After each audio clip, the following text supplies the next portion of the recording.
My dear brothers and sisters in Islam, this life of ours is full of trials. There is no stage of our lives except that we face in it anxieties, grief, stress, and worries. If you look at the life of our Prophet ﷺ, he faced far more powerful struggles than we did. His anxieties were far greater than anything we can imagine. And Allah subhanahu wa ta'ala revealed at the very first major crisis of his life, of his spiritual life, Allah revealed a surah that will be the subject of our khutbah today, because it deals with how to grapple with anxiety and stress. It deals with what to do when you're facing challenges. It deals with what to do when you're so overcome, you might be verging on depression. There was a time frame, some scholars said up to 6 months, that Allah did not reveal any Quran. And the Prophet ﷺ began wondering, what's wrong? Is there something wrong with me? Maybe Allah doesn't love me anymore. These feelings that we now call anxiety, borderline depression, these feelings of doubting your self-worth, they came to none other than the greatest human being ever to walk the face of this earth. Then, at the very end of this time frame, Abu Lahab's wife taunted him and said, what's this? We haven't seen any Quran for so long. Maybe your shaitan has abandoned you. A'udhu billah, a'udhu billah. And this really hurt him, sallallahu alayhi wasallam. And he went home very depressed, anxious. And it was at that point in time that Allah revealed the surah that we all know. This beautiful surah, my dear brothers and sisters. It is one of the most powerful surahs in the Quran to battle issues of depression. وَالضُّحَى وَاللَّيْلِ إِذَا سَجَى. What does the dawn symbolize? The beginning of a new era.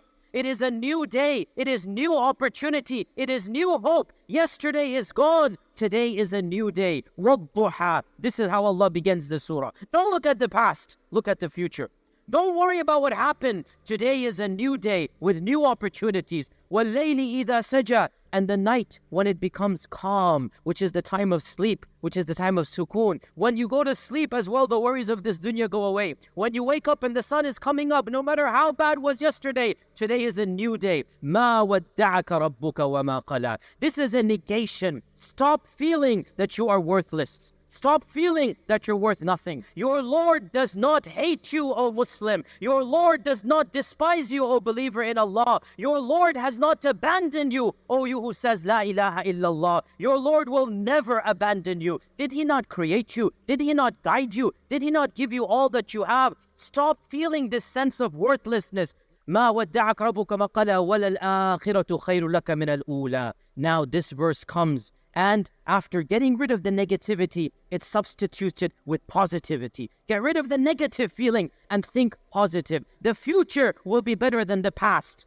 Life is tough. Wallahi, sometimes it is tough. Maybe, whatever issue we're having, we're not going to solve it in this dunya. But in the end of the day, this world is not the end world. وَلَلْآخِرَةُ خَيْرٌ لَكَ مِنَ الْأُولَى. Look forward to the akhirah, the eternal world. Don't concentrate on this dunya. وَلَسَوْفَ يُعْطِيكَ رَبُّكَ فَتَرْضَى. Allah will give you and give you and give you until you will be content. So these 3 verses we said, they negate spiritual feelings of emptiness and negativity. Spiritually, people feel, I'm not worthwhile. Allah doesn't love me. I'm not good enough. These 3 verses negates them. You are worthwhile. Allah does love you. The next 3 verses, they negate feelings of worthlessness in this dunya. People think, I've always been unlucky. Every time I take an exam, I fail. Every time I try to do a business, it goes bankrupt. I just have no luck in this life. What's wrong? Maybe Allah doesn't like me. So Allah subhanahu wa ta'ala says, أَلَمْ يَجِدْكَ يَتِيمًا فَآوَى وَوَجَدَكَ ضَالًّا فَهَدَى وَوَجَدَكَ عَائِلًا فَأَغْنَى. 3 rhetorical questions. So the rhetorical question, it jars you, it makes you alert. So Allah asks 3 rhetorical questions, meaning, Ya Rasulullah, how could you think that Allah has abandoned you? How could you think that you are no one, you have no worth? Look at all the blessings Allah has given you. Then Allah mentions 3 blessings. أَلَمْ يَجِدْكَ يَتِيمًا فَآوَى. Your mother died, your father died, your grandfather died. You are a yatim in every sense of the word. Yet, at every stage of your life, didn't we take care of you? Didn't we send someone else to protect you? أَلَمْ يَجِدْكَ يَتِيمًا فَآوَى وَوَجَدَكَ ضَالًّا فَهَدَى. You didn't know the truth, Ya Rasulullah. You used to go to Ghar Hira. You used to be praying to Allah to guide you. And so Allah subhanahu wa ta'ala guided you. وَوَجَدَكَ عَائِلًا فَأَغْنَى. And we found you didn't have any money, Ya Rasulullah. You were poor. Your parents did not leave you a fortune. But now we gifted you. Our scholars say, Aghna here is Khadija and the wealth of Khadija. What is the purpose of these three verses, dear brothers and sisters? Anytime something negative faces you, anytime your business fails, anytime shaitan comes and throws a thought in your head, oh my God, I have no luck. Realize there are always positives in your life that you're overlooking at that stage. Shaitan has caused you to neglect some of the biggest blessings that Allah has given you, and you concentrate on the negative rather than the positive.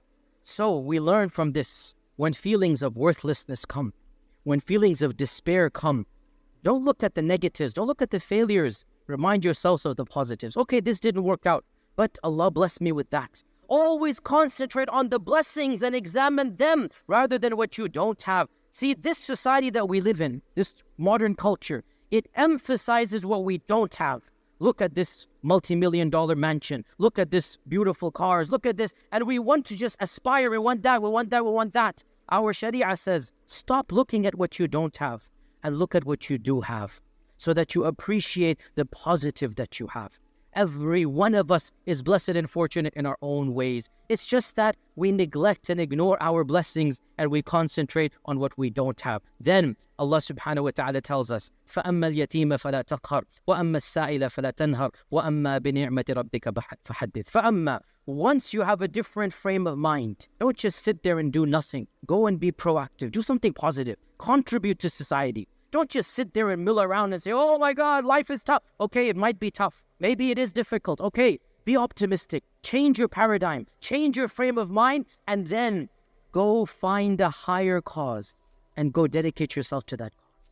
Do something useful with your life. Do something that will bring meaning and value to you and to others around you. Contribute positively in a way that will make you internally happy and externally bring about the rewards of Allah subhanahu wa ta'ala. Because every one of us, without exception, can bring happiness to other people in some fashion or form. You have a hard heart, your life lacks meaning, you're getting lazy spiritually, you don't have a higher purpose, go find an orphan, show some love, because when you're battling with depression, when you're struggling with issues, it's difficult, life is difficult, no doubt about it. Find somebody else and share their pain with your pain. Eliminate their pain. Make their pain easier for them. And guess what? What a beautiful religion we have. What a great Lord we have. When we give happiness to others, Allah gives happiness to us free of charge. Subhanallah. And then the final verse, وَأَمَّا بِنِعْمَةِ رَبِّكَ فَحَدِّثْ. The first meaning, don't speak negative, speak positive. Thank Allah for the good. If you try to count Allah's blessings, you're not going to be able to count them. Don't count the negatives, count the positives. The second meaning, وَأَمَّا بِنِعْمَةِ رَبِّكَ فَحَدِّثْ. Ni'mati Rabbik here is a reference to the Quran and to Islam, because the biggest blessing is the Quran and the biggest blessing is Islam. In other words, the last three verses, it instructs all of us to do two things. Number one, become proactive in benefiting other people.